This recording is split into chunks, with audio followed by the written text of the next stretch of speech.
Well, wellness is kind of this word that's starting to gain a lot of steam. Like Tufts just built a wellness center downstairs, and which is different than the health service that they have. So I guess wellness is more about preventative health in the sense of living healthy so that you do not have to go to the hospital or you do not have any sort of injury become of you. So wellness to me would be the daily, hourly, minute-to-minute way that you're living your life that makes you healthy enough to avoid having to go to the hospital. So Chris Economos, who is still at Tufts, I believe, performed a Tufts longitudinal health study, and what she showed in that study was that the 4 years of college are quite literally the least healthy in people's lives. You're healthy before you come in because you've been living with your parents, you're in high school, you're 17 and it takes a lot to hurt you. Then you have this period of 4 years where everyone is the same age, there's no parental guidance, there's nothing holding you back.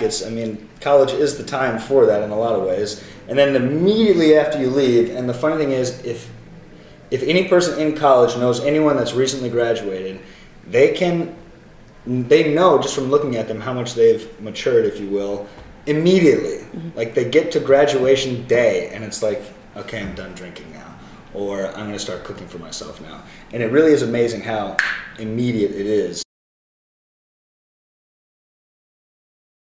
I wasn't a college athlete, but I worked out a lot and I drank what I considered to be like the normal amount, which was twice a week, standard.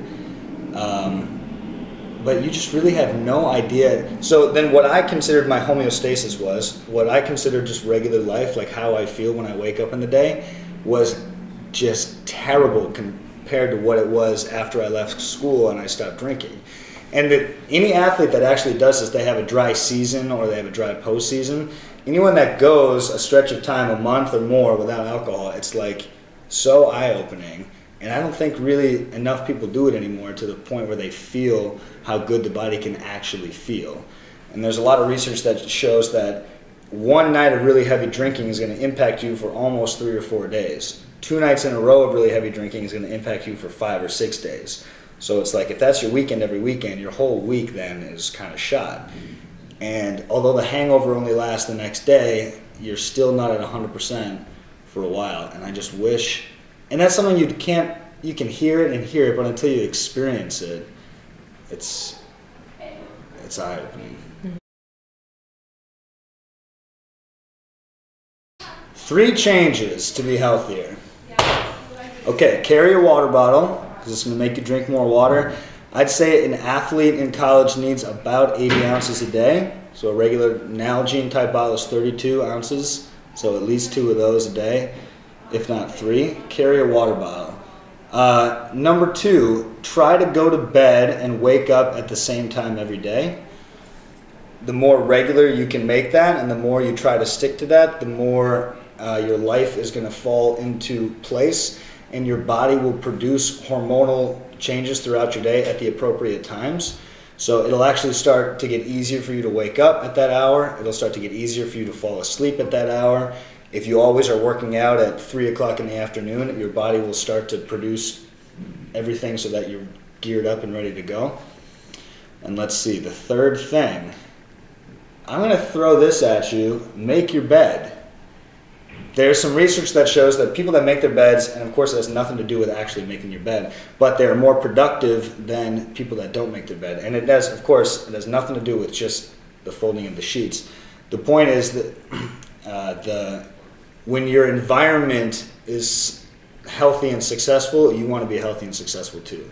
Just like if you showed up to your practice and everyone was kind of dull and lazy, you will immediately get dull and lazy with them. If you walk in and everyone's geared up and ready to go, you will follow suit. And that's true in every facet of your life.